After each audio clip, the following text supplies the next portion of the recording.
Good evening, Little Masters, and welcome to episode 127 of the Prancing Pony podcast, where tonight, well, we learned that, thankfully, Fatty Bolger has not been idle. Well, Black Riders on the front porch will provide a little bit of motivation. Well, folks, we'll head back to the common room in just a moment, but first, I'm Sean Marchese, the real-life Lord of the Mark, and I'm here with the Man of the West, who would also collapse on the doorstep of the nearest house if it were a mile away, Alan Sisto. Maybe even a half a mile shot, I mean, let's be honest. Still, I hope our listeners can make out what I'm babbling about tonight. Man, after 3 years, even I'm not always sure, but setting that aside, no. Setting that aside, I think I hear something buzzing. Do you hear that? Either I've left the window open, or maybe it's time for another philology fair.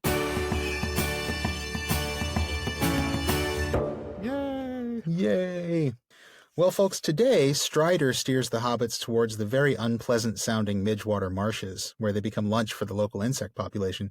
The word Midgewater itself is pretty straightforward. It's simply water of midges. I'm sure you probably could figure that out. Where midge is a broad colloquial term meaning any gnat-like insect, according to Hammond and Scull. It encompasses a wide variety of flies and gnats and other similar small insects that are very, very annoying.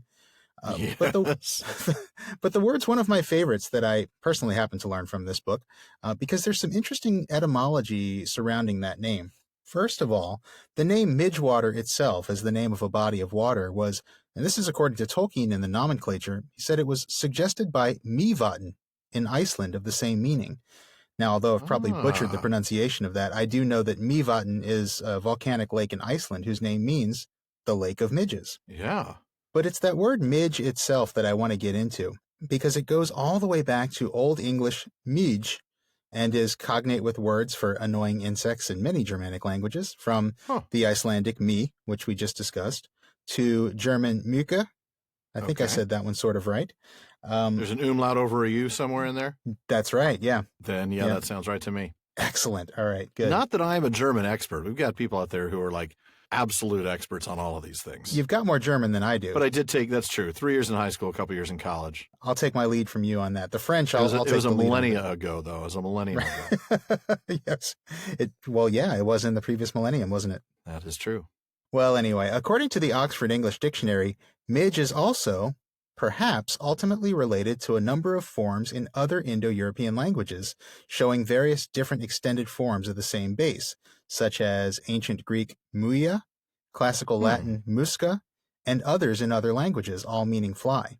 Now, if that conjecture is correct, that these words are all related, then the word midge would actually share a common etymology with the more familiar to me word mosquito, which comes to English from Spanish. Musca, yeah. Yeah, mosquito is actually the diminutive form of Spanish mosca, fly, which in turn comes from that Latin word musca. Yep.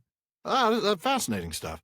Yeah. Well, despite the etymological connection and the fact that Tolkien's midges seem to be almost as annoying as mosquitoes, there is a difference between the insects that we today call midges and mosquitoes, though they're often confused for each other. And I'm not sure we're going to be able to go into much detail on the differences. After all, this is an etymology segment, not an entomology segment. Oh, well done, sir. Well done. Oh, yeah. Well done. Well, I'm much more comfortable with etymology. Thank you very much. Tip your waiter. Try the veal. Well, I'm much more comfortable with etymology anyway, so let's take it back there for the rest of the segment. Sounds good. All those Indo-European words for flies and mosquitoes all seem to come, again, if they have this shared heritage that the dictionaries think they might, they all would come from a possible Proto-Indo-European root mu, which means fly. And you just wanted to say Proto-Indo-European. Always. Because that's like the thing you want to talk about. Proto-Indo-European. Always. It is one of my favorite words to say. You know this. Yeah, You've known me for how long? Yep. Oh, yeah. How long has the show been out? I've known you for that plus a week. That was the weirdest personal ad I ever answered. Seriously. Yeah. Do you like pina coladas and getting caught in the rain? Do you want to co-host a podcast? If you have half a brain. Yep. Oh, man. Anyway, I'm so sorry. We digress already. But you know what? You can drop Rupert Holmes into every podcast if you want to. I would always be happy with that. Okay. I mean, there's only the one song to choose from. So, pretty much. Talk about your one-hit wonder. Yeah. Anyway, so there's this possible Proto-Indo-European root mu, which means fly. And because of the initial M sound, that marks the names for these small buzzing insects all across the Indo-European language family, some philologists think or have speculated that it might have been an onomatopoeic word at first. Perhaps imitative of the sound of humming insects, quoth the online etymology dictionary. Now, that is purely a matter of linguistic speculation, but it's speculation by greater linguists than yours truly, so maybe there's something to it. Which is a sizable number of people, really. Oh, that's pretty much all of them, yeah. Yep. Oh, my. Now, while on the topic of onomatopoeia, I'll say that 5 times fast, the topic of onomatopoeia. In this chapter, we will also meet the abominable cricket-like insects Sam calls kneekerbreekers. Now, that name is obviously onomatopoeic from the, neek, breek, neek sound that they make. Yeah, sure. Unceasingly all the night, as he says. So there's not a whole lot to say about it, but the authors of Ring of Words point out something very interesting.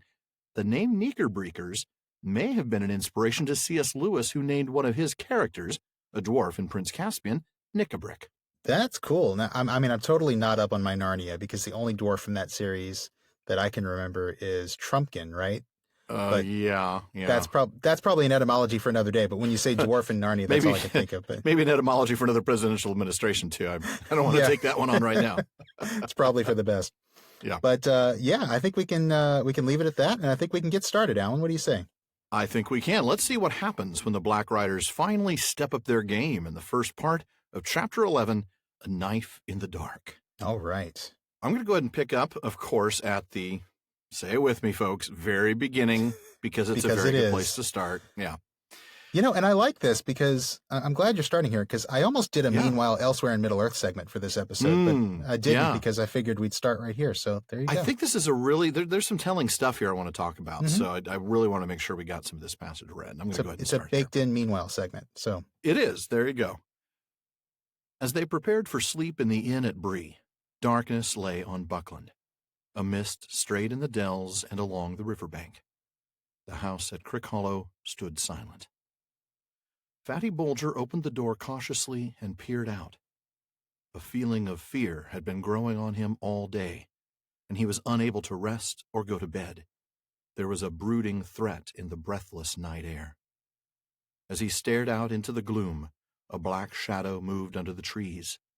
The gate seemed to open of its own accord and close again without a sound. Terror seized him. He shrank back, and for a moment he stood trembling in the hall. Then he shut and locked the door. The night deepened. There came the soft sound of horses led with stealth along the lane.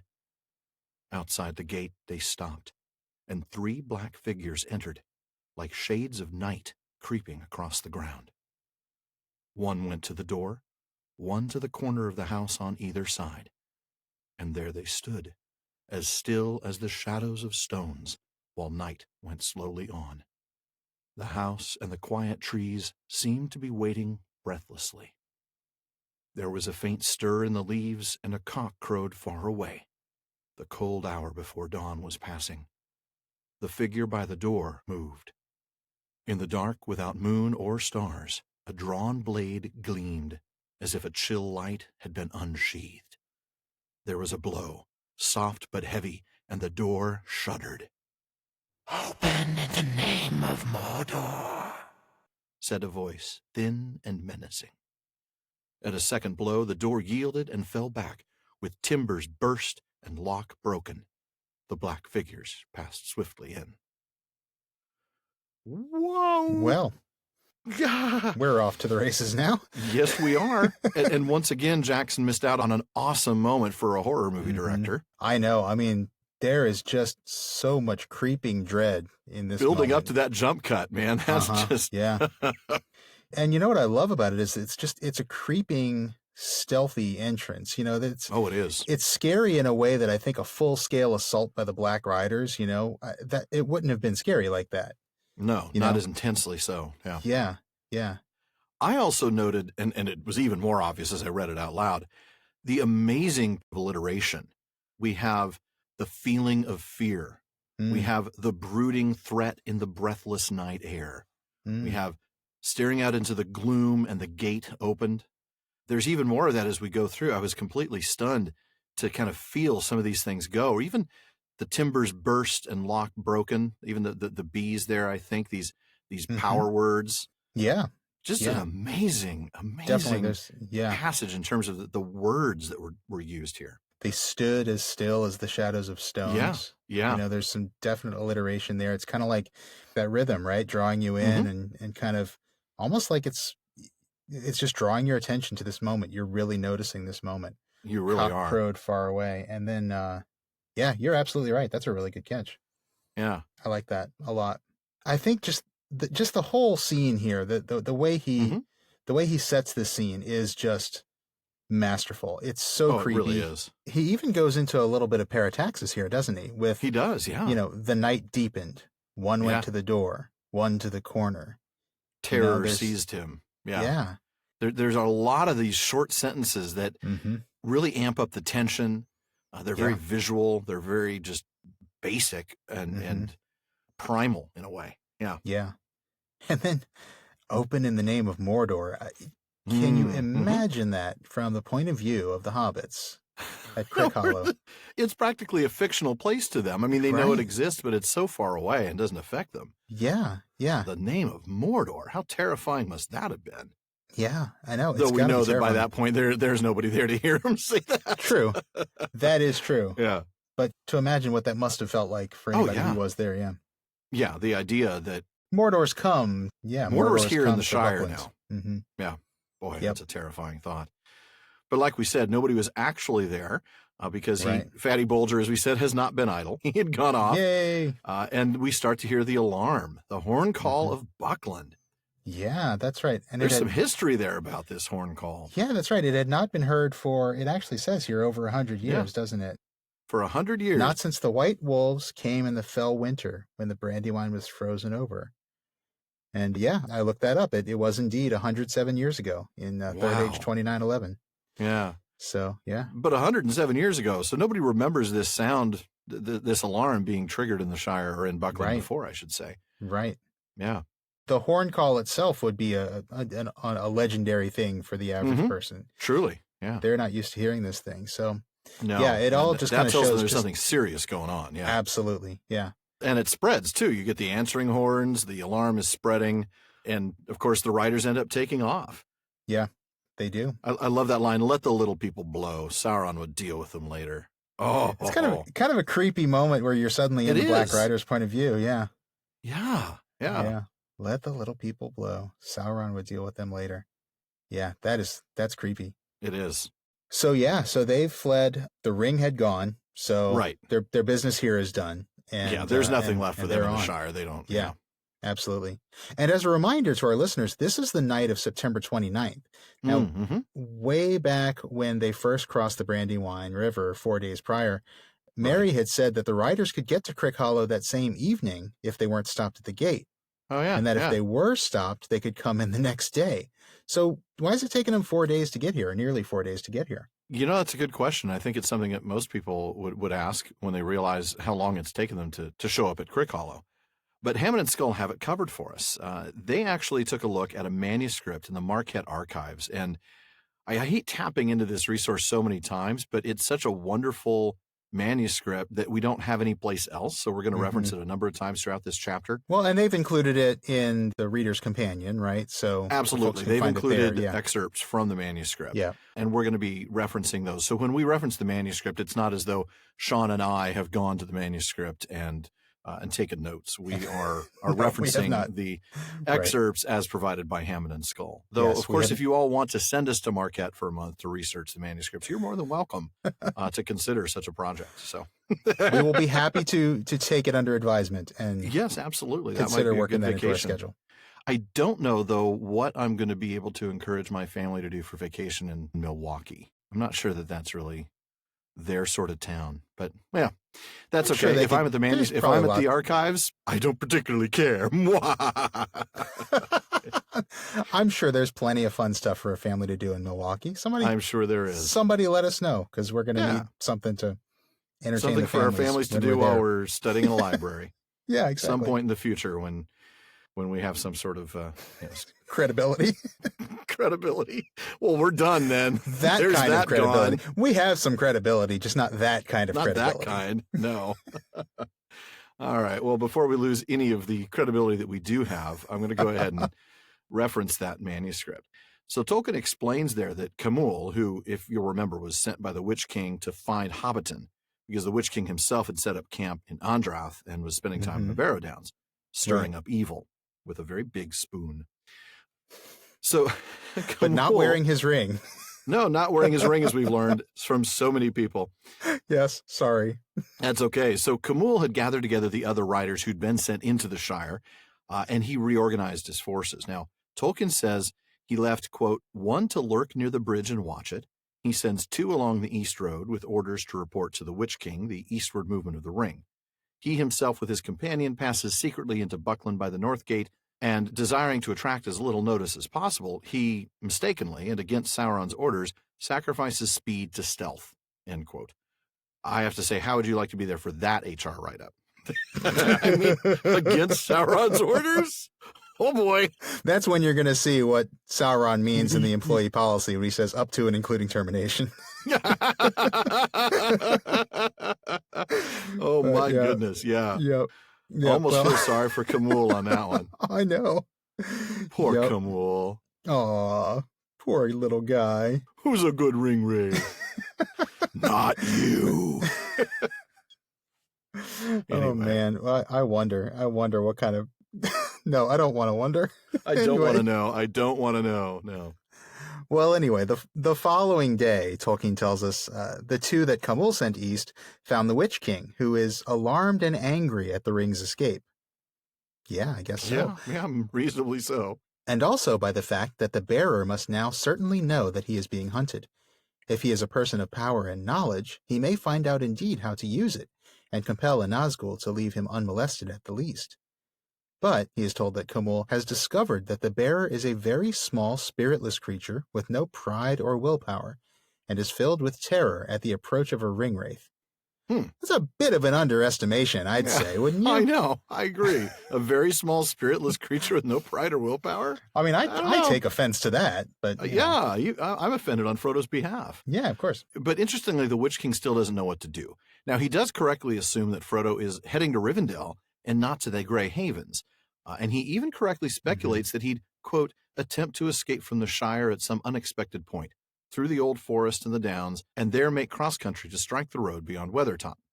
So, he's definitely on the right track. Well, unfortunately for Frodo. Yeah, unfortunately indeed. And we'll see.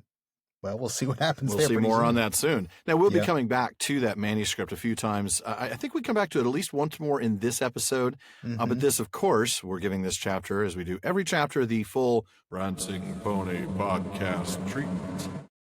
And that means very long.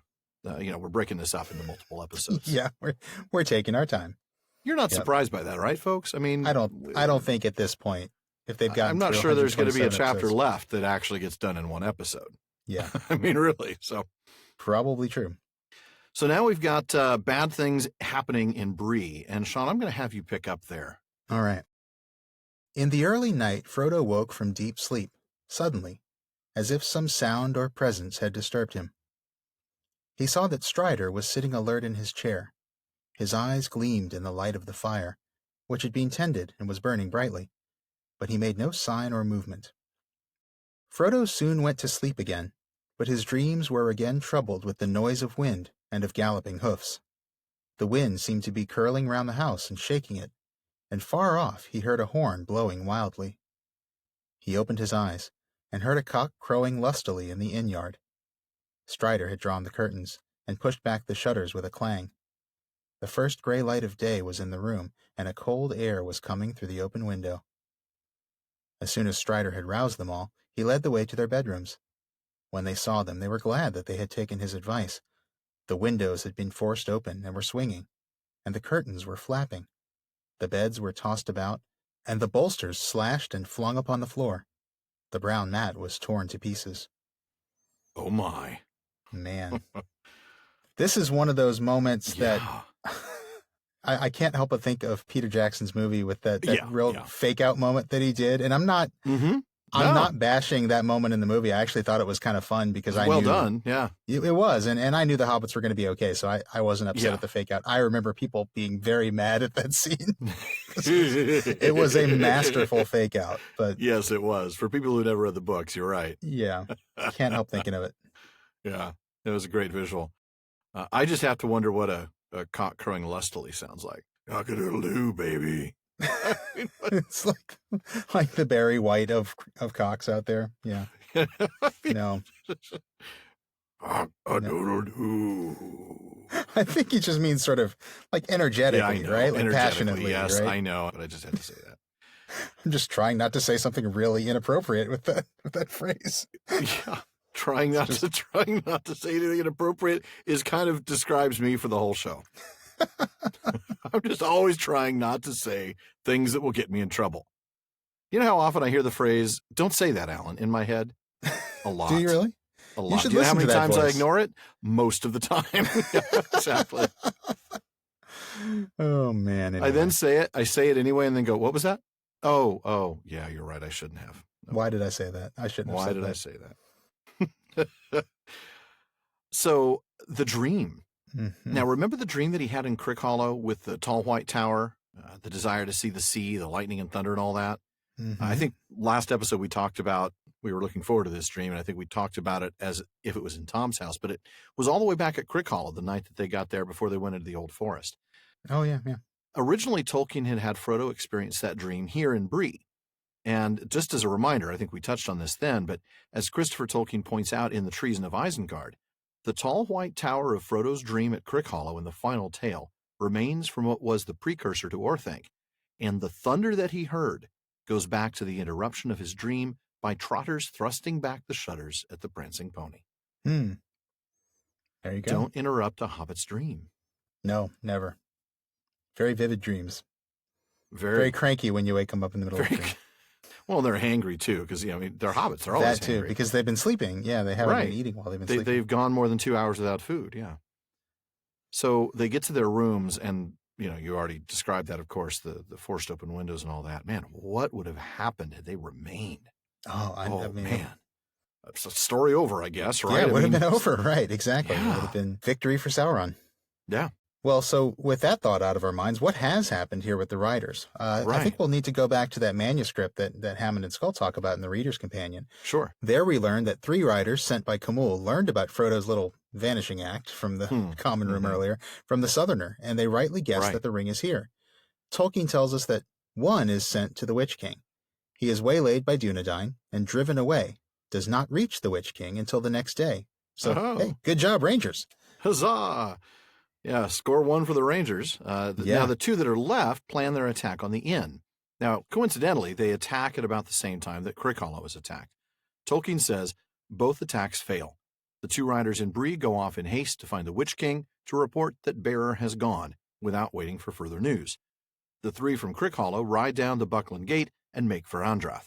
The Nazgul are thus all assembled at Andrath. The Witch King is exceedingly wroth. Well, yeah. Yeah, I would say so. So he comes up with a new plan. The burden of middle management. I mean, really. That's no. Heavy weighs the crown that sits on no head. Yeah. So well said. Thank you. So he comes up with a new plan, assuming that Frodo has headed east from Bree. He sends 4 riders cross-country straight to Weathertop, while he himself, with the other 4, scour all round the borders from Sarn Ford to Bree at speed, but can find out nothing or feel any trace of the ring. They've got like some little radar sensor, beep, beep, beep, beep, yeah. beep, beep. They've got ringdar. Ringdar. I was thinking of a big ring detector, like a metal detector, they're kind of waving it around. Yeah. Would they wave it in the air or at the ground? I don't know. Depends on where they think the ring is, I suppose. But why don't you go ask them, Sean? Yeah. Why don't you do that? Now, we know all this to be true, of course, not just because Tolkien told us in the manuscript, but because we get a little bit of it from Gandalf's words at the Council of Elrond. In a few months from now, we're going to be going over this, but we thought it would be worth bringing in now. He says, "I do not know, but it seems clear to me that this is what happened. Their captain remained in secret away south of Bree, while 2 rode ahead through the village. and 4 more invaded the Shire. But when these were foiled in Bree and at Crickhollow, they returned to their captain with tidings, and so left the road unguarded for a while, except by their spies. The captain then sent some eastward, straight across country, and he himself with the rest rode along the road in great wrath. There you go. So there's your meanwhile with the ring wraiths. Yeah, pretty much. So back to the rooms here, and let's see. So we've talked about what happened. We've talked about what the hobbits found, and we see Strider go and get Barliman. Yes. Barliman comes in, and he's got, I think, the greatest reaction in the history of reactions. Classic. He says, yeah, absolutely. Yeah, I mean, he says, never has such a thing happened in my time. And then he says, guests unable to sleep in their beds and good bolsters ruined and all. What are we coming to? Perspective, man. Perspective. That's just it. I love it because, it's a subtle bit of this, one of my favorite literary devices. It's called bathos. And it's this sudden shift from something that's sublime or important to something that's trivial or ridiculous, usually for comic effect. Right. Douglas Adams was a master of this. Yes, he was. One of my That's favorite true. lines from Hitchhiker's Guide to the Galaxy. And there are many. There are so many. Why are people born? Why do they die?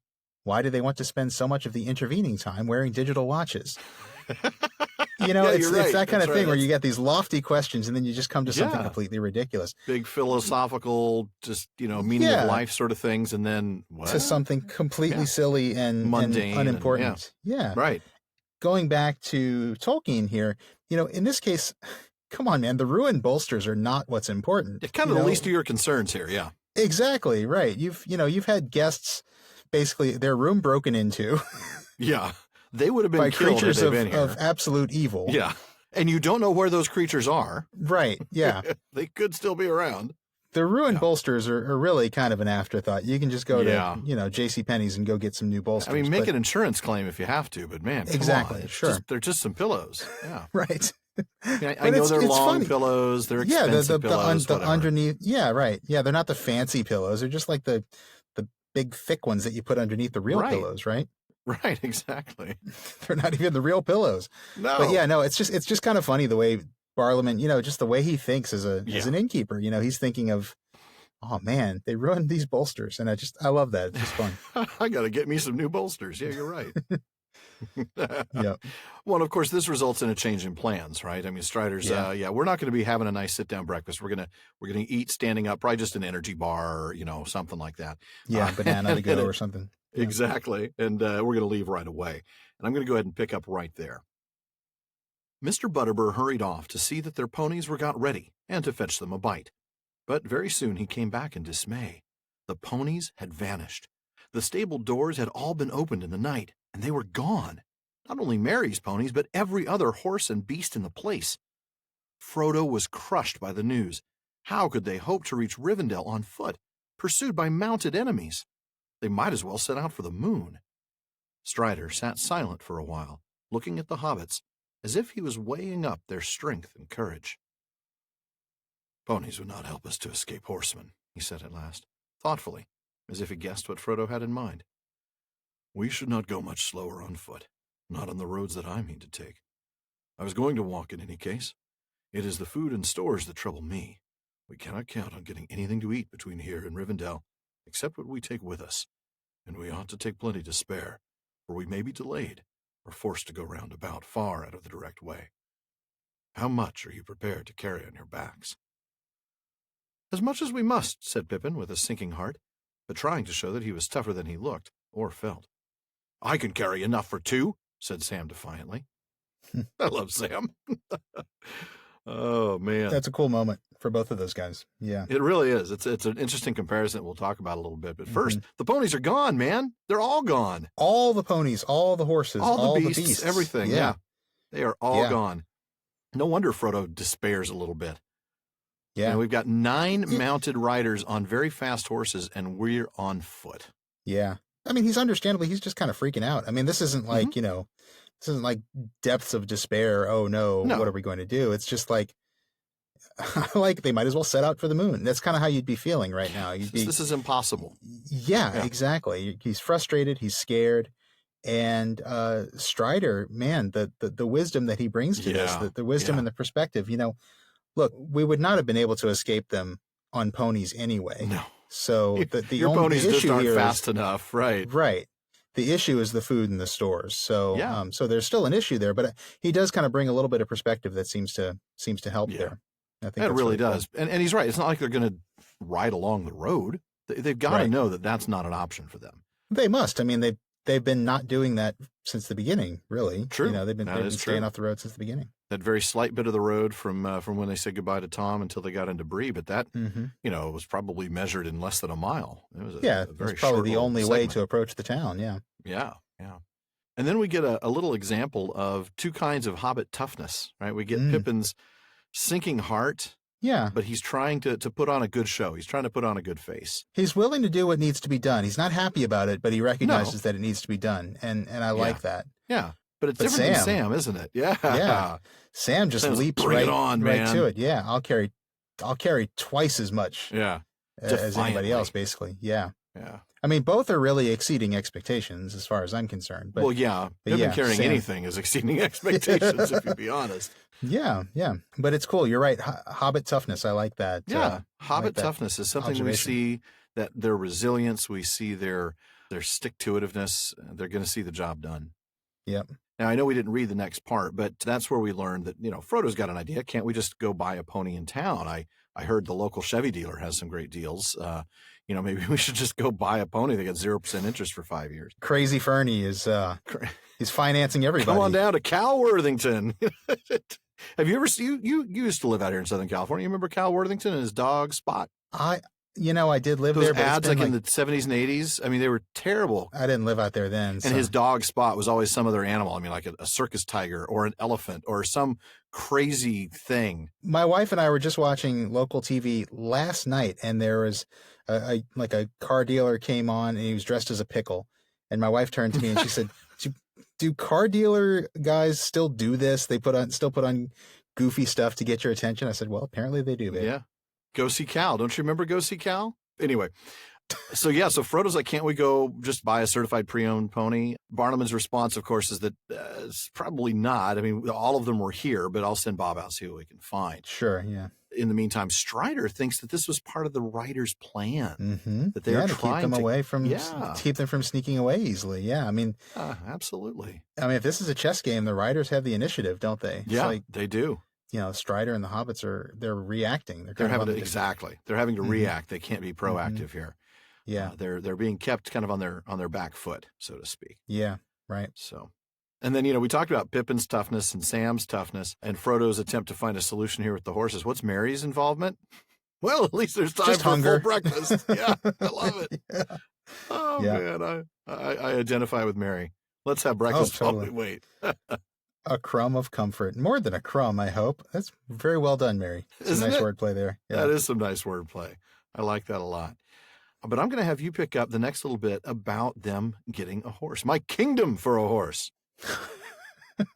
If only Aragorn had gone door to door and said, "A horse? A horse? My kingdom for a horse." Well, he doesn't have a kingdom yet, but yeah. No, that's true. But that's why it's easy to bargain with. Mm-hmm. Anyway, indeed. Go ahead. In the end, there was more than 3 hours delay. Bob came back with the report that no horse or pony was to be got for love or money in the neighborhood, except one. Bill Ferny had one that he might possibly sell. "A poor old half-starved creature it is," said Bob, "but he won't part with it for less than thrice its worth, seeing how you're placed. Not if I knows Bill Ferny." "Bill Ferny?" said Frodo. "Isn't there some trick? Wouldn't the beast bolt back to him with all our stuff, or help in tracking us or something?" "I wonder," said Strider. "But I cannot imagine any animal running home to him once it got away. I fancy this is only an afterthought of kind Master Ferny's, just a way of increasing his profits from the affair. The chief danger is that the poor beast is probably at death's door. But there does not seem any choice. What does he want for it?" Bill Ferny's price was 12 silver pennies, and that was indeed at least 3 times the pony's value in those parts. It proved to be a bony, underfed, and dispirited animal, but it did not look like dying just yet. Not just yet. It's a great little passage. Yeah. I like Frodo's concern, though, that there might be like some sort of GPS tracker or homing device, Well, that's a good practical. I mean, he knows Bill Ferny is he's in league with the riders. And so, Yeah. but he's clearly overestimating him because Yeah, Strider kinda says what I'm right away, it's like, thinking, right. dude, you don't know how bad Bill Ferny treats his Yeah. horses, I'm sure. Nobody wants to go back to him. Yeah. Yeah, bony, underfed, and dispirited. Mm-hmm. That is Poor that is thing. I know. Your heart goes out to him. It did not look like dying just yet, and that's a really cool thing because it says that Isn't this it? pony has, There's hope. It has hope. Yeah, you wouldn't think of a pony having hope. It's equine hope, but it's still hope. Yeah. Yeah, absolutely. It is. It's downtrodden, but it's not giving up. Oh, yeah. It's not despairing. It's not done yet. I'm not dead yet. I feel fine. better. But it's just like our heroes, isn't it? I mean, it's suffered a bit, but it's still got some life in it. Knock me down, and I get up again, and You're never gonna keep me down. I don't Wow. want to get that song stuck in my head for the next hour and a half. It's too late. Thank you. Thank you very much. We apologize to everyone listening. Everybody. Before you get into the 12 silver pennies, I know you got some stuff on that. Yes. I noticed something. Aragorn Strider talking about this is a way of increasing his profits from the affair. Yes. That's a reminder that this is not Ferny profiting. This is him increasing his profits. That's right. He's already sold information about Frodo to the Black Riders. Mm-hmm. Oh, yeah. So, yeah, he's just trying to milk it for all it's worth. Absolutely. And 12 silver pennies is definitely quite a bit of milk in it there. Yeah. That it's 3 times the pony's value. Though you have to wonder, why didn't he ask for 5 times the pony's value? I guess he knew he probably wouldn't get it. Probably so, yeah. He knew that he could at least squeeze Barliman or Frodo or Strider for 12 silver pennies, which is quite a bit, apparently. Though we're not going to get into all those details. I actually don't have anything. I know you mentioned, you have something on 12 silver pennies. I don't. What I will do instead is refer our listeners to episodes 85 and 99. Those were 2 episodes in which we talked in Barliman's Bag about kind of the idea of economics and what this might mean for Bilbo's wealth. We talked about how much treasure he brought back, and one of our listeners talked about the value of a horse, and we did some complicated mathematics and got it all wrong, and then that's what we do. Another listener piped in and gave us his opinions and thoughts, and kind of compared it to the Victorian era in terms of wages and how much things were worth.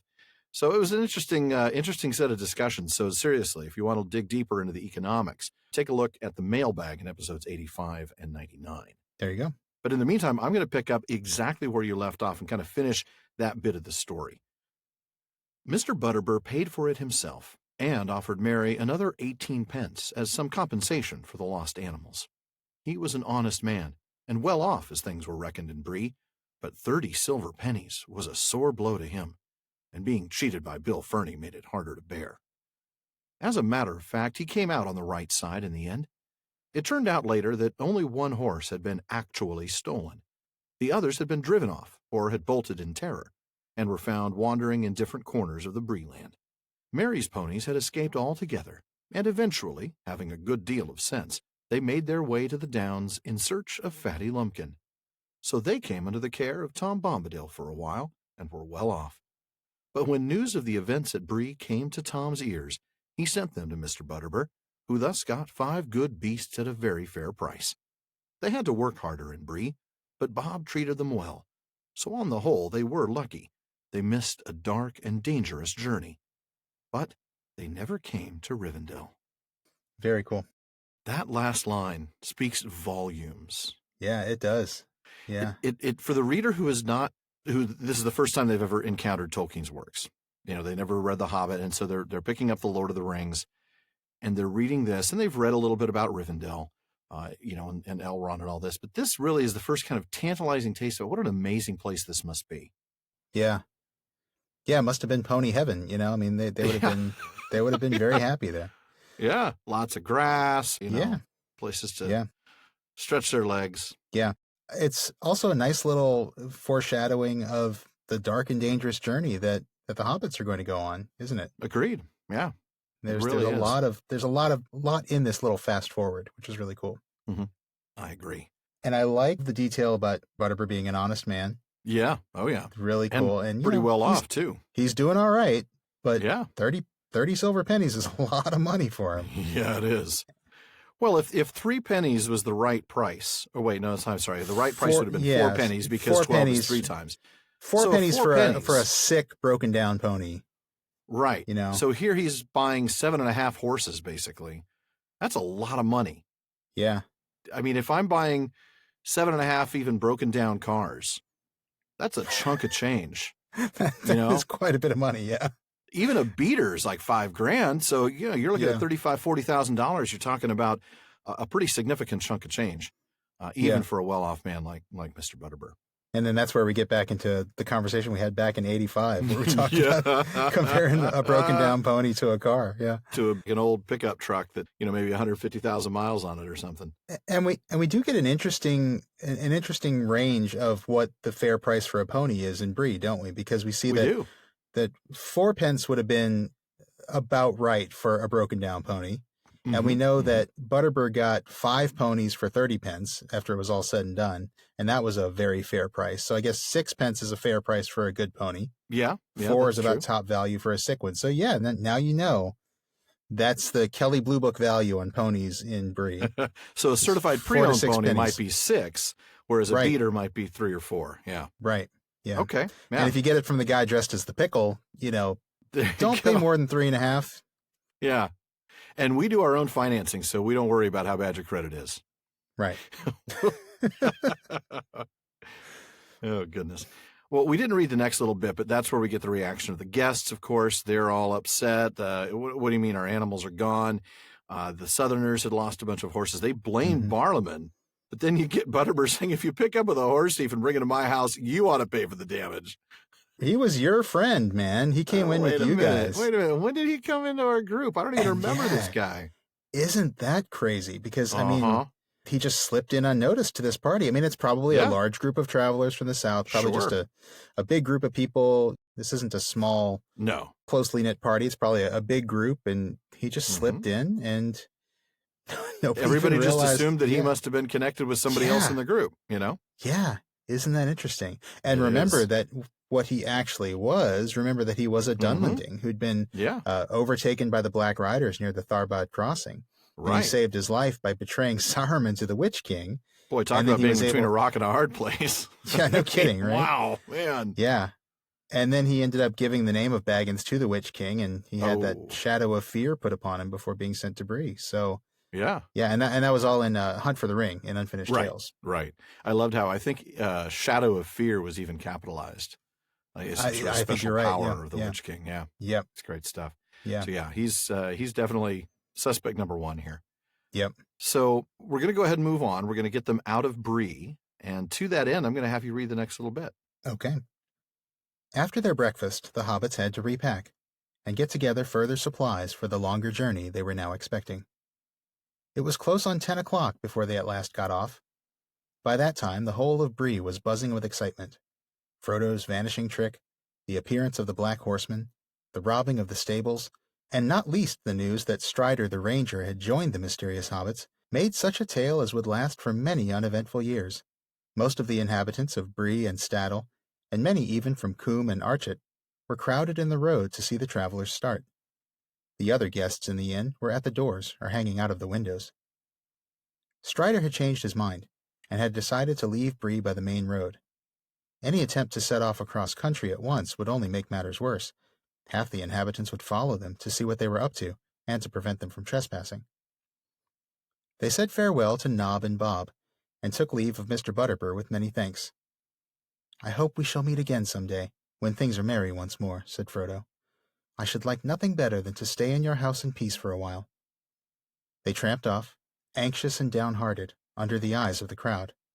Not all the faces were friendly, nor all the words that were shouted, but Strider seemed to be held in awe by most of the Breelanders, and those that he stared at shut their mouths and drew away. Well, that's the +2 charisma to his intimidation roll. I mean, that's yeah. Natural 20. Oh. Yep. No, they don't want any part of him. No. They'll make fun of him as long as he's not actually paying attention to them. Right. The minute he looks at them, it says a lot about them and him. They're so cowardly. Yeah. Everybody's, posting their pictures of the group on Instagram. Hey, look who I'm following, Oh, these are like Bilbo Baggins levels of buzz, aren't they? I mean. Oh, yeah. This is big Yeah. stuff. I mean, people Yeah. are coming from the other towns, the neighboring villages to Yeah, see it's a good them point. head Yep. out. Yep, People are you're right. hanging out the windows at the hotel and houses. I mean, this is wild. Yeah. Hey, look, is- it's that crazy ranger guy and those hobbits. That Right. guy Yeah. disappeared. Yeah. Yep. Yep. Crazy, crazy stuff. This is a But big thing. I really do love Frodo's farewell to Barliman. It's a class act. Mhm. I would like nothing better than to stay in your house in peace for a while. Yeah. I'm sure the unspoken part is, and not have my room broken into and the bolsters slashed and, have myself killed. Well, But, to be fair, that wasn't Barliman's fault, was it? I mean, no, it wasn't. But that's not something you'd leave in a Yelp review. No, Stayed there. room was broken into. The bolsters were slashed. I don't know. You might post that and say terrible security. The innkeeper didn't even care about my safety. All he cared about was the bolsters. I should also mention, by the way, that when I came back to my room after dinner, there was a stranger in it. Right. Don't know What was how he that got about? the key. How did that happen? Yeah. Yeah, the Yelp reviews, I'm afraid they might go down to 4 stars after this, but... Yeah. But, I mean, Frodo is the lightning rod bringing all that trouble onto the place. Yeah, he really is. And he knows it. He does. He does. Good stuff, though.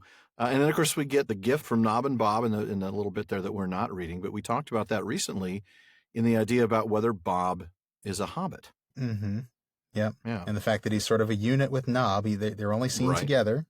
Or they're primarily mentioned together, I should say. They're not only Right. seen together. Nob is seen without Bob a few times. But Mm-hmm. yeah, they're always mentioned as a unit. And there does seem to be some camaraderie between Nob and Bob and Sam. And again, I think that's because they're all Hobbit servants. There's a little bit of a kinship there.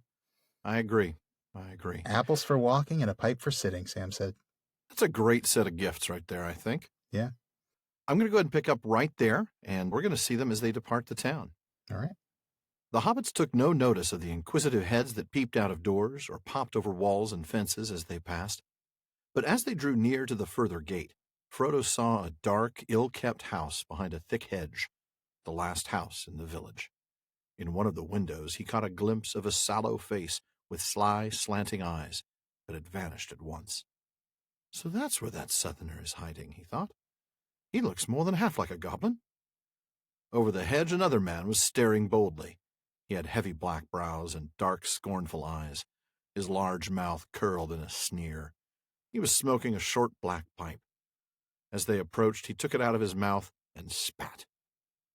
"Morning, Longshanks," he said. "Off early. Found some friends at last." Strider nodded, but did not answer.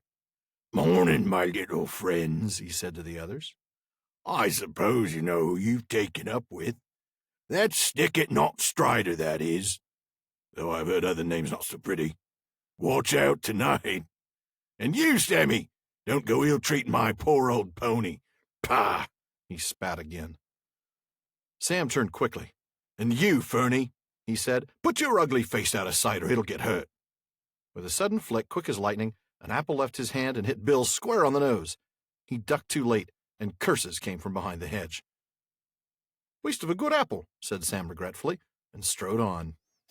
I love that. Sam's got his priorities in place. I love that. He sure does. Man, I just wasted a good apple. Dang it. Yeah. What'd I go and do that for? Yeah. Well, while we're on the topic of Sam's apple tossing, I'm reminded of the bit from the prologue about how good the hobbits were with throwing things, weren't they? Uh-huh. It says in the Stoop for a prologue. stone. It says in the prologue, they shot well with the bow, for they were keen-eyed and sure at the mark, not only with bows and arrows. If any hobbit stooped for a stone, it was well to get quickly under cover, as all trespassing beasts knew very well. Yep, absolutely. Yep, and Bill Ferny knows that well now, too. Yes, he does. Yeah, and stoop for a stone is actually a racial trait in Lord of the Rings Online for hobbits. It's relatively useless. It's very low damage, but there's actually, if I remember correctly, there's a slight chance to stun the enemy. So, I mean, if you don't have anything else handy, stoop for a stone. That's kind of awesome. Honestly, it's been so many years since I played EverQuest, but I think there was a throw stone skill in that too, although I don't know if it was specific to halflings or not. So it might not be relevant here, but I kind of feel like it might have been something similar. It's just like you just, if you don't have any other weapon, you just pick up a stone and you do pick up a rock and 1 or 2 damage or something. Right. Yeah. Yeah. That's funny. That's great that it's Hobbit specific in Lotro. Makes perfect sense. Absolutely. A little racial trait there. So they get to the south end of town, and clearly there's no HOA here. I mean, we've got this No, they're not dark, taking care of their ill-kept yards house. at all. No, Yeah, no. The They probably have weeds an are growing up. old There's car anthills all over. Yeah, sitting in the front yard on cinder blocks. Yeah. yeah, It's yeah. so Not good yeah. stuff. No. But what does he see in the window? Frodo notices that southerner, the squint-eyed southerner. Right. And this observation that he looks more than half like a goblin, that foreshadows a fact that we'll learn later on, that Saruman is actually breeding orcs and men together. In Book 3, Chapter 4, Treebeard is speculating on why Saruman's orcs can endure the sunlight, because usually orcs can't do that. And Treebeard says, I'm not going to do the Treebeard voice, I'm sorry, because we'll be here all night. Okay. He says, I wonder what he has done. Are they men he has ruined, or has he blended the races of orcs and men? Ooh. Yeah. Well, we don't know for sure that the southerner actually is a half-orc, but Tolkien tells us in no uncertain terms that Saruman did in fact interbreed them, and that Morgoth had done it long before in the First Age. In Myths Transformed, which is in Morgoth's Ring, Tolkien says Saruman bred, quote, both men orcs, large and cunning, and orc men, treacherous and vile. Yeah, so it's like orcs with mannish traits and men with orcish traits. Yeah, and this guy, I mean, you're right. We don't know for sure that he actually is one, but he certainly could be with this description. Yeah. I mean, we know he's a Dunlending, but we don't know that he's, a that he's mannish actually got orc some or orc blood orcish in him. man. Yeah. Mm-hmm. And then we get Ferny's wonderful comment about Strider. Stick it, not Strider. This is so petty, man. It is. It's just petty name calling. Yeah. But I wanted to just briefly mention that Longshanks, of course, means long legs, which oddly, Ferny seems to mean as an insult. Kind of interesting. Yeah. Aragorn is quite tall, being descended from the men of Numenor, as opposed to Ferny. And, it's funny, in our culture, tall people aren't made fun of by short people. It's the other way around, isn't it? And you and I are both of average height. I'm 5'9", you're a little less than that. I'm 5'6". Yeah, I wouldn't even go so far as to short, say I'm of average height. Yeah. 5'9" and a half. So I'm almost average height. But yeah, 5'6" is short. So you probably didn't get to make fun of tall people. It was probably the other way around, right? Yeah. Yeah. But it's interesting that no, it's totally true. Yeah, I did. Yeah. I did get made fun of. Had to get that in there. Yeah. Yeah, of course. So now that we've gotten it clear that you were made fun of for your height, I just want to point out that... Thanks for bringing it all back to me. I really appreciate that. Thanks for the recollections, man. I really appreciate them. Yeah, man. I think this is a way, because like we said, tall people normally aren't made fun of. Short people are. Here, though, it's the other way around because it's Ferny's way of pointing out Aragorn's status as an outsider. Remember, the men of Bree are shorter, stockier. That's right. They're broad and rather short. Exactly. Yeah, we saw that at the beginning at the Sign of the Prince of Aragorn's certainly not that. He is tall, and as such, he's an outsider, and I think that's what Ferny's trying to point at here. Yeah, I think so. The other thing it makes me think of, and this is something that anybody who's seen the movie Braveheart should know, historically, Longshanks was the nickname of King Edward I of England. Yes. Who ruled from 1272 to 1307. He was very tall for his time, 6'2". Oh man, back then that would be really tall. That's like 6'10" today or something like that. I imagine so. Really, he'd certainly be making fun of us, not the other way around. Right, right, exactly. But yeah, so there's a historical precedent for that name. I don't think Tolkien's really trying to draw any connection there, but it's definitely a name that appeared in the Middle Ages. Yeah, a king being called Longshanks. Yeah, and here we have a king. That's being true. Called yeah, Longshanks. Also a king. Yeah. Good point. Yeah. So the journey to Rivendell begins, and I actually have a fairly lengthy passage that I want you to read here, if you wouldn't mind. Okay, I will do that. But there's some good landscape descriptions here. I really want folks to listen in carefully. It's some good stuff. No pressure. No pressure at all, Sean. You know that. No. We're 127 episodes in. If there's pressure, we're doomed. There's no pressure. Totally fine. I do love this moment. I'm glad you gave me this one. After the road had run down some way, and had left Bree Hill standing tall and brown behind, they came on a narrow track that led off towards the north. "This is where we leave the open and take to cover," said Strider. "Not a shortcut, I hope," said Pippin. "Our last shortcut through woods nearly ended in disaster." "Ah, but you had not got me with you then," laughed Strider. "My cuts, short or long, don't go wrong." He took a look up and down the road. No one was in sight, and he led the way quickly down towards the wooded valley. His plan, as far as they could understand it without knowing the country, was to go towards Archet at first, but to bear right and pass it on the east, and then to steer as straight as he could over the wild lands to Weathertop Hill. In that way they would, if all went well, cut off a great loop of the road, which further on bent southwards to avoid the Midgewater marshes. But of course they would have to pass through the marshes themselves, and Strider's description of them was not encouraging. However, in the meanwhile, walking was not unpleasant. Indeed, if it had not been for the disturbing events of the night before, they would have enjoyed this part of the journey better than any up to that time. The sun was shining, clear but not too hot. The woods in the valley were still leafy and full of color, and seemed peaceful and wholesome. Strider guided them confidently among the many crossing paths. Although left to themselves, they would soon have been at a loss. He was taking a wandering course with many turns and doublings to put off any pursuit. "Bill Ferny will have watched where we left the road for certain," he said, "though I don't think he will follow us himself. He knows the land round here well enough, but he knows he is not a match for me in a wood. It is what he may tell others that I am afraid of. I don't suppose they are far away. If they think we have made for Archet, so much the better." Well, and of course, they think we made for Archet because there's a KOA campground there, I think. But Yeah, the bathrooms are clean. Right, exactly. Spacious. It's not much to, it's not a great place, but it gets the job done. Gets the job done. Yeah, there you go.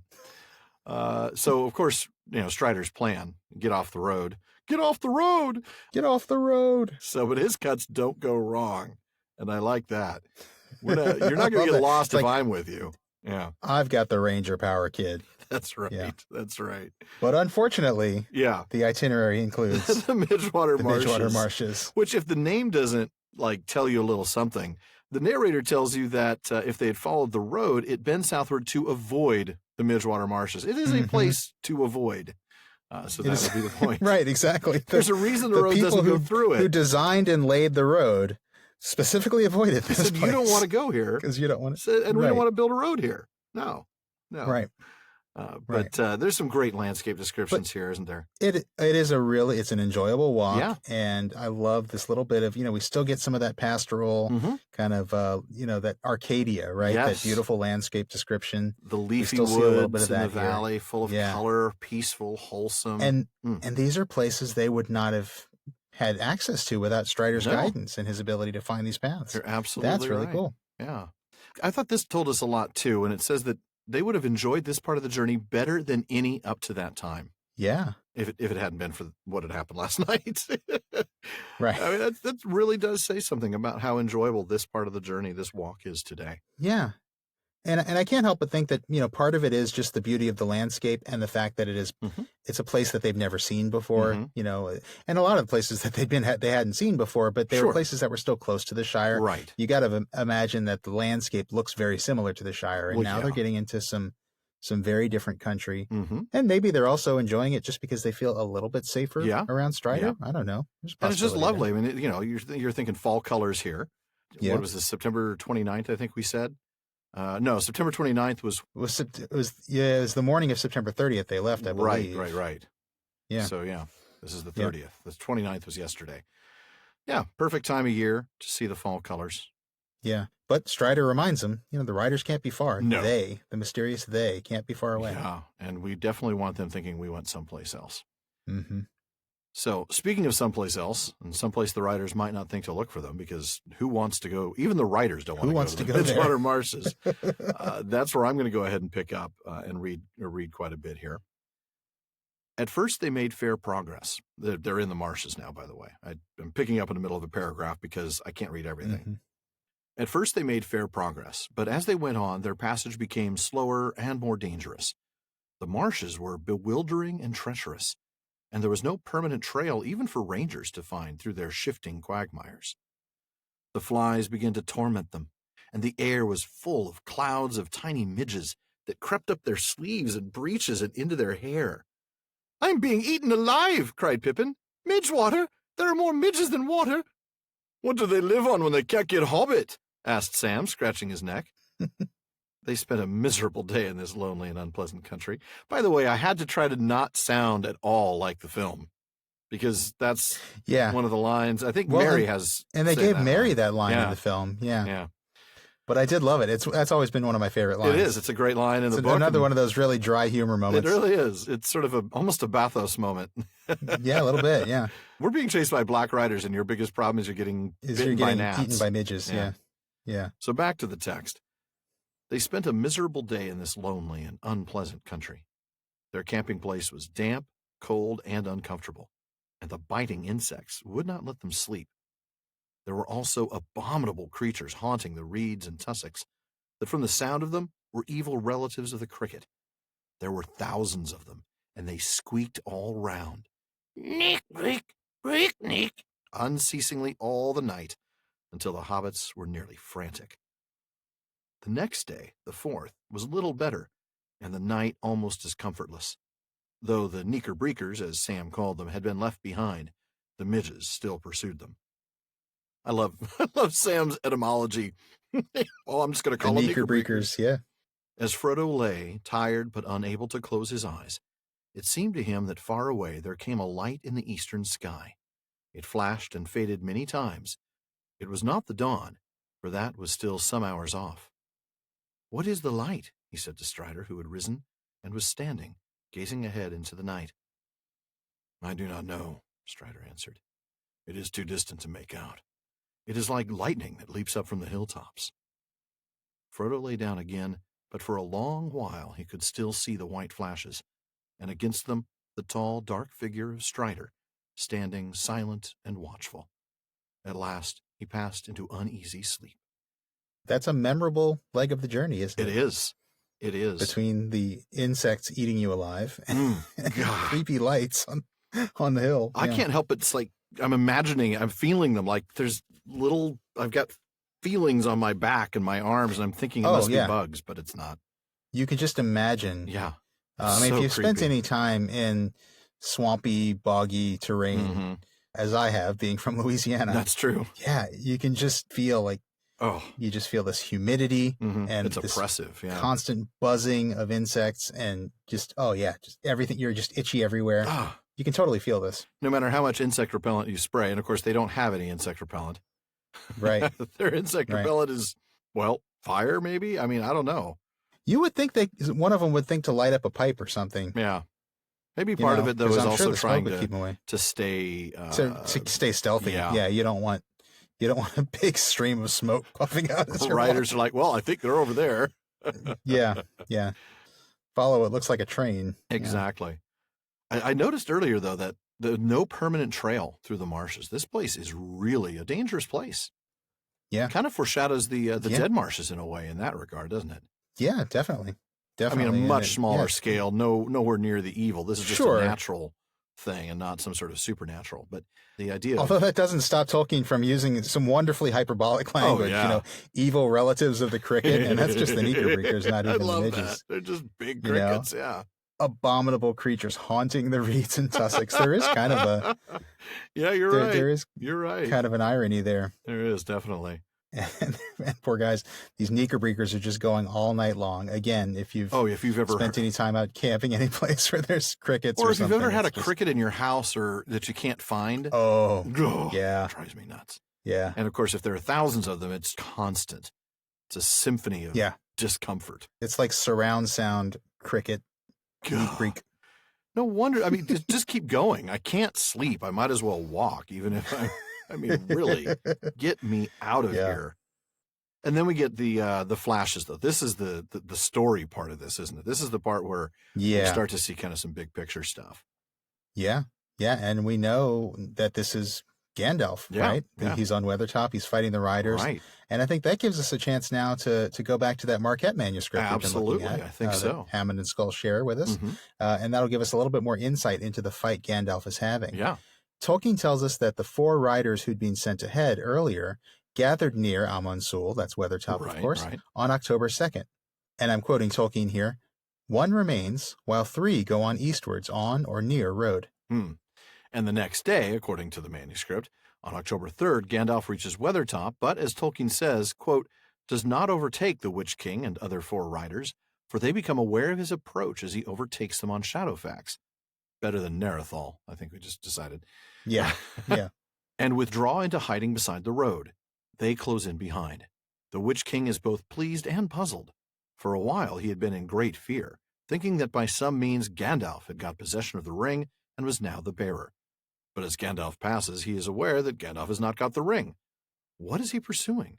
He himself must be after the escaping bearer, and it must therefore somehow have gone on far ahead. But Gandalf is a great power and enemy. He must be dealt with, and yet that needs great force. And I'll just go ahead and summarize the rest here. The ringwraiths end up following Gandalf to Weathertop. Right. The Witch King figures it must be a meeting place of some sort, and they attack. Yeah. Now, at this point, there are 6 of them. There's the Witch King and the 4 that were with him, plus the 1 wraith that had remained on Weathertop. Uh-huh.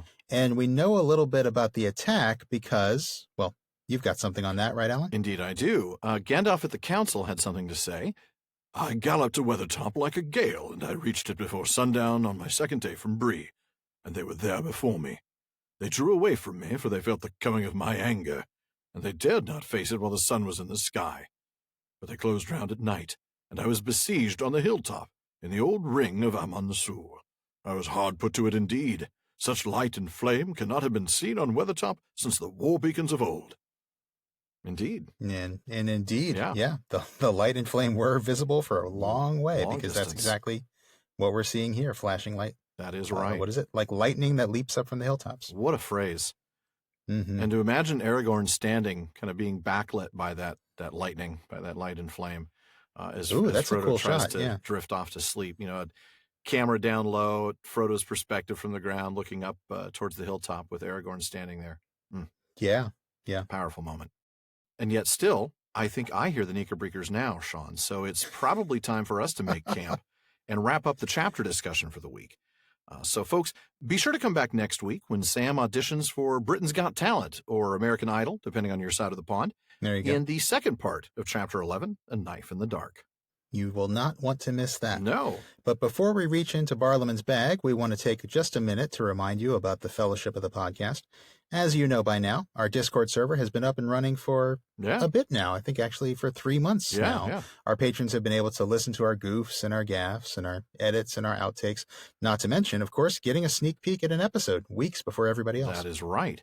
But in order to keep that deep humiliation amongst good friends, the server is limited. And it is deep, folks. Oh, it is very deep. It is.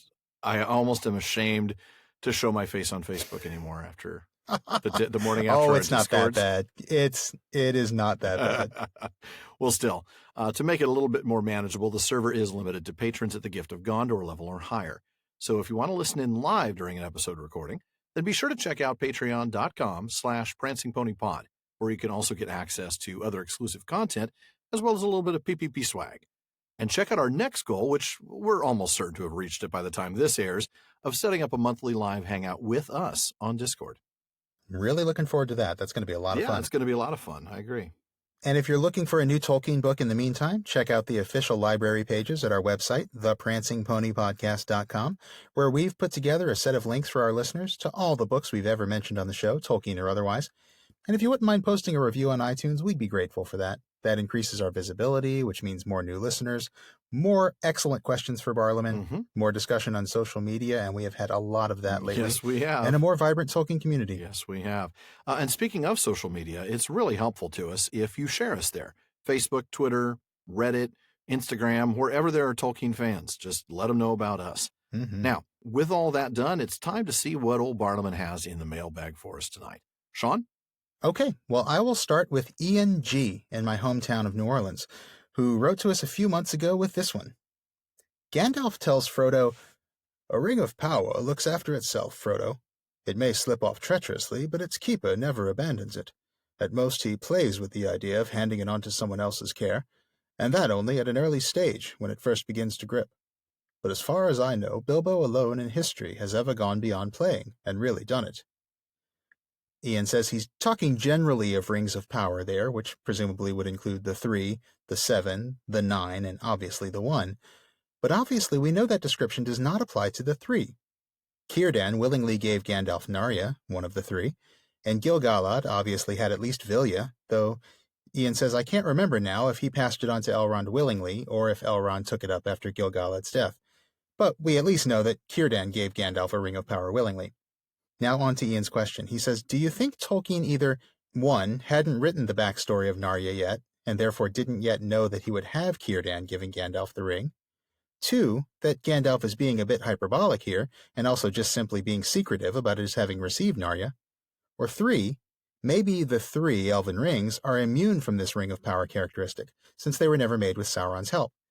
It seems like the 3 do not slip off treacherously, and that their keepers don't have problems giving them away. Ian adds in closing that the third option, that the 3 are just not as hard to give away because they don't have this characteristic, he says that makes the most sense to him, and if we don't agree, then how do we account for Celebrimbor willingly giving the 3 away? And I love this. He says, after all, he is, and I'm paraphrasing here, but he says basically that after all, he is Curufin's son and Feanor's grandson. Generosity wasn't exactly a family trait. No, it wasn't. Though I believe he strongly disowned his father. I don't remember, though, where that's located. Yeah. I'd have to dig he that did, out. Yeah. I did like the idea that Gandalf's simply being hyperbolic, because Gandalf's never hyperbolic, right? I mean, he never says anything that's an Never exaggeration. No. I will roast Barliman for not delivering this letter on time. Exactly. Yeah. Anyway, I can't argue with that. I think, Ian, that I speak for both of us when I say that that third option does seem to be the right answer. The 3 rings. Yeah, I think so. They just don't seem to be as difficult to give away as the other 17, despite Gandalf's generalization when he speaks to Frodo. As Ian said, Círdan willingly gave Narya to Gandalf when he arrived in Middle-earth. We read in Autrapata, I haven't gotten to say that in a long time, that's of the Rings of Power in the Third Age. We read this: At the first, that ring had been entrusted to Círdan, Lord of the Havens, but he had surrendered it to Mithrandir, for he knew whence he came and whither at last he would return. Take now this ring, he said, for thy labors and thy cares will be heavy, but in all it will support thee and defend thee from weariness. For this is the ring of fire, and herewith, maybe, thou shalt rekindle hearts to the valor of old in a world that grows chill. But as for me, my heart is with the sea, and I will dwell by the grey shores, guarding the havens until the last ship sails. Then I shall await thee. There you go. This is the ring of fire. The ring of fire. The ring of fire. I'm sorry. You just couldn't resist. I have could to. You? No. I fell A lot of people don't know this. Burning ring of fire. Yeah. Sorry. Círdan always wears black. There he does. A lot of people don't know that. But Círdan is Cinderin for cash, actually. And boats at the Grey Havens built one piece at a time. And it doesn't cost him a dime. Oh, man. Círdan's previous name? Well, he was once a boy named Sue. We could do this. We could.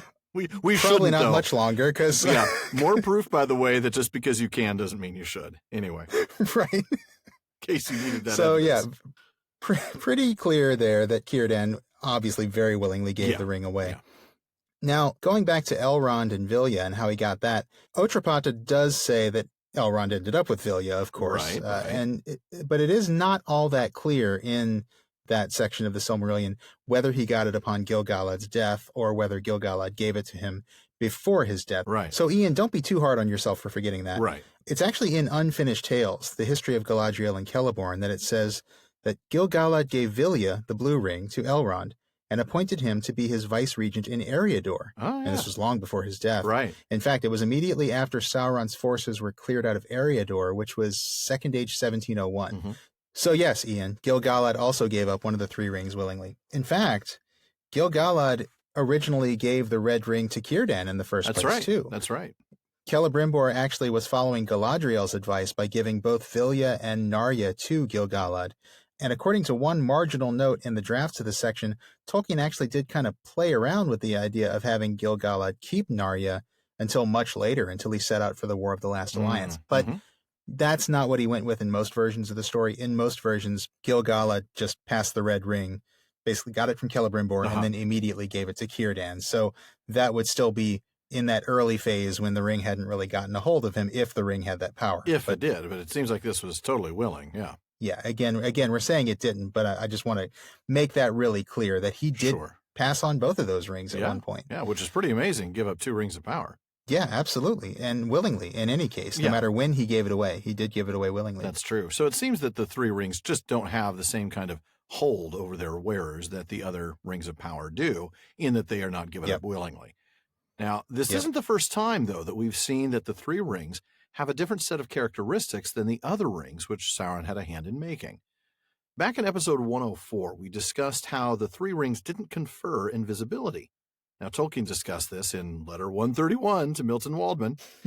Speaking of the rings in general, he said, they had other powers more directly derived from Sauron, such as rendering invisible the material body and making things of the invisible world visible.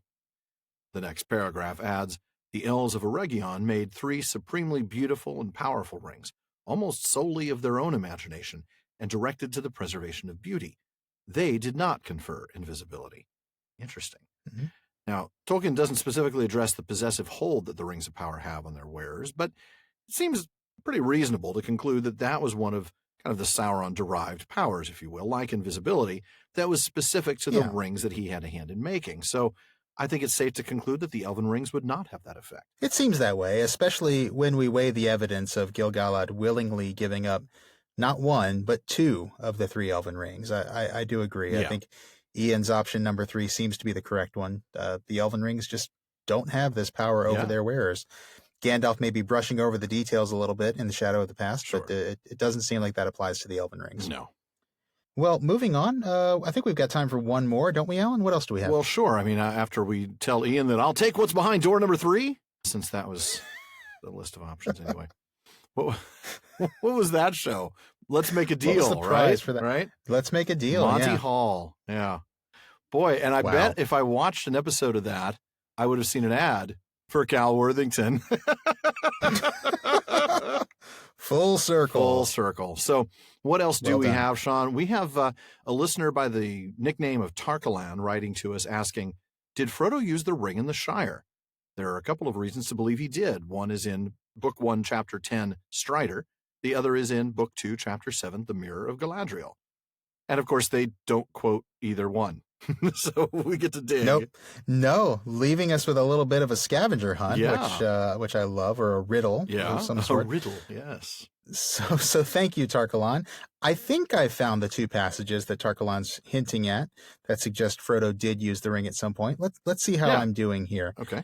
In Book 1, Chapter 10, and we read this last week, Gandalf says in the first of 3 postscripts in his letter to Frodo, he says, do not use it again. Not for any reason whatever. Notice he says again. Yeah. And then in Book 2, Chapter 7, Galadriel says to Frodo, only thrice have you set the ring upon your fingers since you knew what you possessed. Well, we know the 3 times that Galadriel is speaking of. Tom Bombadil's house, at the Prancing Pony just recently, and we'll see this in a couple of weeks, at Weathertop. So those are the 3 times that he's used it since he knew what he possessed, which does imply that perhaps he used it before he knew what he possessed. Gandalf's again also implies that he used it before Gandalf wrote that letter, which he wrote on Mid-Year's Day. Yeah.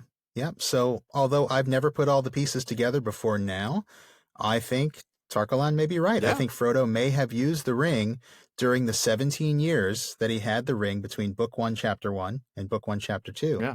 And that makes a certain kind of sense, right? I mean, he didn't know it was the One Ring of Sauron until Gandalf explained it to him in The Shadow of the Past, which is Chapter 2. I mean, for all he knew before that, it was just Bilbo's handy-dandy magic invisibility ring. Exactly, Why wouldn't he use it the same way Bilbo used to use it, as Frodo would have known well in many years before that? Yeah. In fact, there are many reasons in Chapter 1 to believe that Frodo may have been planning to use it. Immediately after Bilbo's party, when Gandalf tells Frodo that Bilbo has left him the ring, Frodo says it may be useful. And Gandalf says, I should not make use of it if I were you. Well, that's more what you'd call a guideline than an actual rule. Right, exactly. I mean, it is. He didn't say, don't you dare use that thing. Yeah. And then at the end of that same chapter, Frodo says he nearly tried on Bilbo's ring to escape Lobelia. Yeah. And Gandalf says, don't do that, but he never expressly forbids him. In fact, that's true. He says on the next page, he says, no need to worry, but if you take my advice, you will use it very seldom, or not at all. At least I beg you not to use it in any way that will cause talk or arouse suspicion. You know, that is a pretty squishy piece of advice, let's be frank. I mean, it really is. It is not, don't you dare use this ring. Yeah. Your life may depend on it. This is like all gray area right here. Exactly. I mean, the only thing that is forbidden, and it's not even forbidden, it's just Gandalf begs him, not to use it in a Yeah. way that will cause suspicion. It's like footnotes upon footnotes. Isn't like, it? Yeah. If you take my advice, you won't use it, or you won't use it much, and don't use it in a way that'll arouse suspicion. At least please. It's so, Please, pretty please, with sugar on right. top. The it's physical so appearance qualified. of the please makes no difference. Sorry. Oh, goodness. It's so qualified. It really is. And, It really and, is. And that makes sense, because Gandalf didn't know for sure what it was. I mean, either. he had his didn't want to suspicions, alarm of course, Frodo. but he knew it was a ring of power, but I don't think he knew. Well, he He certainly doesn't didn't want know, to alarm Frodo. Yeah. Right. So, yeah, I think while we can't prove anything, we know Frodo had a willingness to use the ring before he knew what it was. And, hey, I can't blame him with the Sackville Bagginses around. No. Gandalf didn't strongly warn him against it at first. So, yeah, I'd say signs point to he probably did use the ring during those 17 years. Yeah. And what's interesting is Gandalf and Galadriel knew it. Well, as ring bearers themselves, it's not entirely surprising that they would have had some knowledge of Frodo's usage of the One Ring, some awareness of it. Certainly. Yeah. Well, folks, that wraps it up for another episode of the Prancing Pony Podcast. Some great questions tonight, though, huh? Yeah, very cool. Thank you, both Ian and Tarkaline. Yeah. Now, folks, please be sure to join us again next week when Strider firmly reminds us that jokes about wraiths are inappropriate. Do not speak of such things. Well, folks, thanks again for listening, and thank you for making our common room on Facebook such a fun place to spend time. We want all of you to be a part of this conversation, and it doesn't stop when the episode ends. You can see the comments, questions, corrections, and more on Facebook at the Prancing Pony Podcast, on Twitter at Prancing Pony Pod, and on Instagram at Prancing Pony Pod. And a very special thank you to our patrons at the Kierdan's contribution tier: DeMay in Alaska, James in Virginia, Tamsin in Minnesota, Emily in Texas, and Chad in Texas. Thank you all very much. Make sure you don't miss any episodes of the Prancing Pony Podcast. Subscribe to the show through iTunes, Spotify, or your favorite podcast app. One last thing as always, don't forget to send your thoughts, comments, and most of all, your translations of ancient Elvish lays to Barliman at theprancingponypodcast.com. That's ancient Elvish lays, not ancient Elvis lays, just to be clear. And we will try to get them into our next show. We don't want the mailbox filling up with translations of Elvis. Love me tender. No. Love me true. Thank you very much. I mean, if that's your thing, great. Yeah. No, don't need that. So, however long we've had, and tonight, I promise you folks, with the edits that we've had, I have no clue how long it is, but it is still far too short a time to spend among such excellent and admirable listeners. But until next time. Farewell, friends.